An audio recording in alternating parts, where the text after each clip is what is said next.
Have you ever wondered if there's a part of you that already knows everything that will ever happen, including the moment it will all end? Not in a fearful way, but in a calm, quiet certainty that lives beneath your heartbeat. Science calls it intuition. Mystics call it higher awareness. But Edgar Cayce called it what it truly is: the voice of the soul remembering its own map. Before your first breath, before your body even existed, your consciousness made a choice. It designed this life: who you would meet, what you would lose, the lessons you would learn, and yes, the moment you would return home. Your soul doesn't wonder when you will die. It already knows. And not because it's written in a calendar somewhere in the cosmos, but because it is part of the same timeless intelligence that holds galaxies together. Modern physics hints at this through the concept of the quantum field, where every possible event already exists simultaneously. Past, present, and future overlap like waves in an infinite ocean.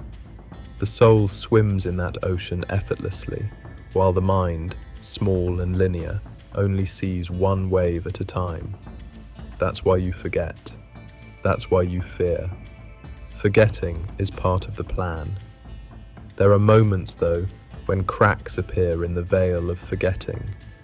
You dream of people long gone, and the dream feels too real. You get sudden chills for no reason, as if someone unseen just entered the room. You feel an urgency to call a loved one, only to find out later that something had happened to them that very day. These are not coincidences. They are whispers from your higher self, small leaks of eternal knowledge dripping into your temporary awareness. Edgar Cayce said the soul carries this knowledge not as a burden, but as orientation, a compass that silently adjusts your path. That inner pull you feel when you're lost. That unexplainable peace when everything seems to be falling apart. That's your soul quietly reminding you. You are on time. You are exactly where you need to be.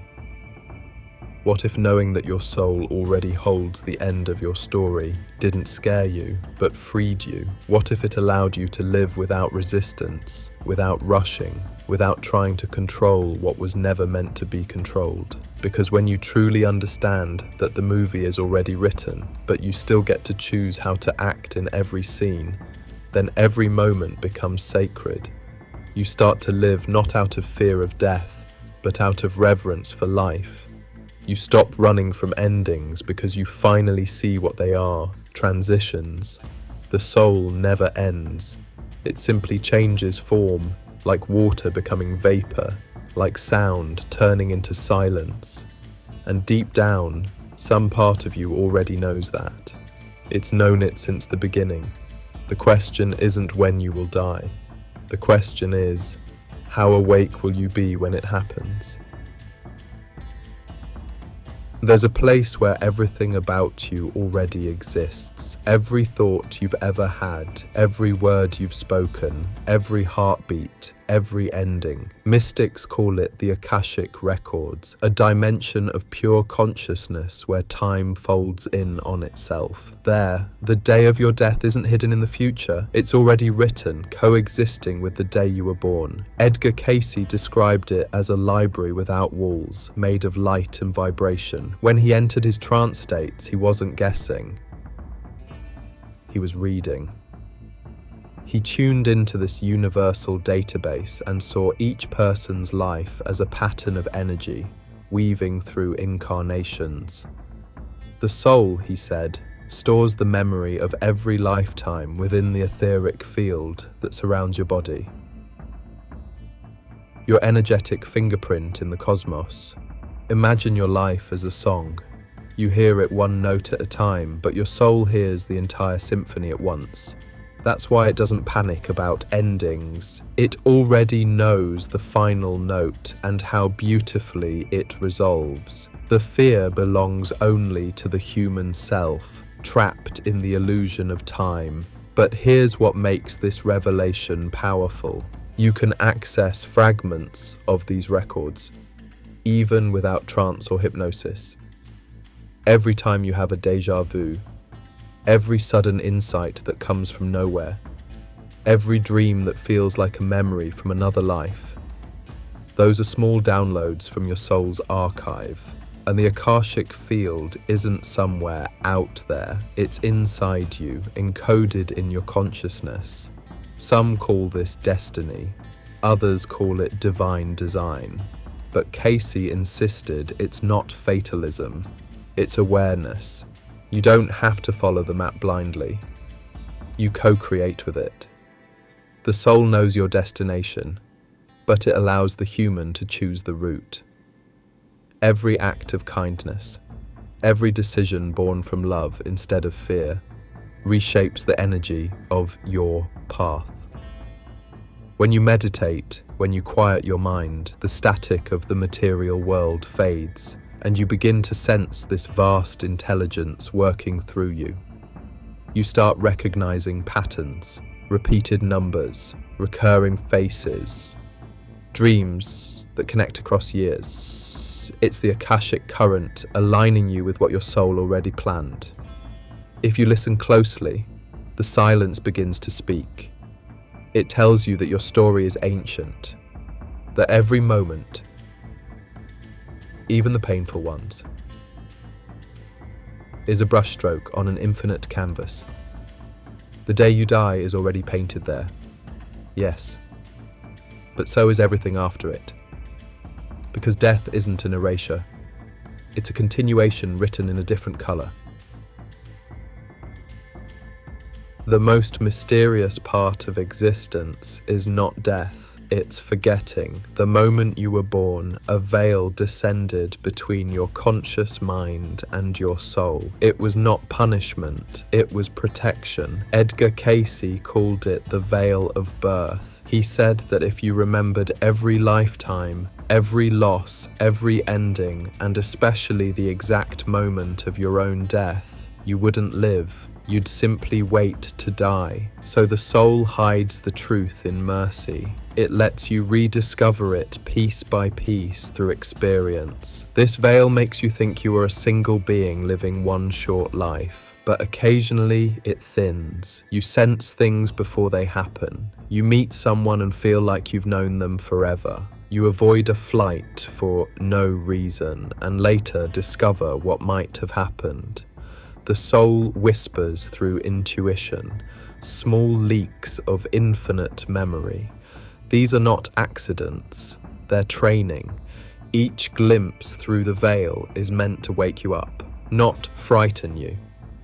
Because when you start remembering that you are more than this temporary body, you begin to live differently. You love without fear. You let go without regret. You stop pretending that endings are losses. Your mind forgets, but your soul never does. And deep within that silence, it's guiding you through the script you wrote before you were born. Every challenge, every delay, every heartbreak, perfectly timed to the second. And if you've made it this far, it means you're remembering. You're ready to look behind the veil. You're ready to live consciously. So before we continue, if this journey is awakening something in you, subscribe. Because what's coming next will completely change how you see death, destiny, and yourself. What if your life isn't random at all? Before you were born, you sat down with other souls, family, friends, even enemies, and made agreements. These weren't punishments or rewards. They were carefully chosen roles in a shared play designed for mutual growth. Edgar Cayce called them soul contracts. You chose your parents not by chance, but by resonance. You chose your greatest love and your greatest loss. You chose the exact moments that would break you open so you could expand beyond fear. This is not predestination, it's preparation. The soul designs the curriculum, but the human decides how to study it. That's why two people can live the same experience and grow in opposite directions. One bitter, one awakened. Even death, Cayce said, is part of this contract, not as punishment, but as punctuation. Some souls choose short lives to teach compassion. Others choose long ones to anchor wisdom. Some agree to die dramatically to awaken many at once. Every departure, no matter how random it looks from here, fits a larger pattern of evolution. When you understand this, something inside you relaxes. You stop asking, why me? And start asking, what is this trying to teach me? That shift alone can rewrite your entire experience of existence. Your soul is not waiting for permission to fulfill its contract. It's already doing it. Every breath, every tear, every coincidence. The mind sees chaos, the soul sees choreography. There's a strange peace that appears in the weeks or days before someone dies. Nurses call it the surge. The dying suddenly awaken, eat, talk, laugh, say things that sound like goodbyes. It's not random, it's the soul beginning to take the lead. Cayce explained that as the moment approaches, the veil becomes transparent. The body weakens, but consciousness expands. The person begins acting from the soul's perspective rather than the ego's. They tie loose ends, apologize, forgive, prepare others, guide not by fear but by deep knowing. The same process happens with those connected to them. You feel a sudden urge to visit someone, dream of them repeatedly, sense a quiet pull in your heart. Souls communicate energetically, beyond words. It's like an invisible network whispering, "Get ready, the transition is near." And in that final moment, the one the soul has always known, there is no terror, just remembrance. People describe it as light, warmth, an infinite exhale, because that's what it is. The soul shedding the temporary story, finally remembering who it is. Now that you know your soul carries the exact knowledge of your death, what will you do with that truth? Will it make you afraid or free? You can't control when it happens. You can't negotiate with eternity, but you can decide how awake you'll be while you're still here. And that's the real secret Cayce left us, that death awareness is not meant to terrify, but to liberate. Live as if each sunrise is your first and last. Speak what's real. Forgive faster. Create relentlessly. Because your soul isn't counting days, it's collecting experiences. Every heartbeat, every goodbye, every miracle of ordinary life is part of a story far bigger than you can imagine. You are not walking toward an ending. You are walking toward remembrance. So let me ask you, if your soul already knows the day of your death, how differently would you live today?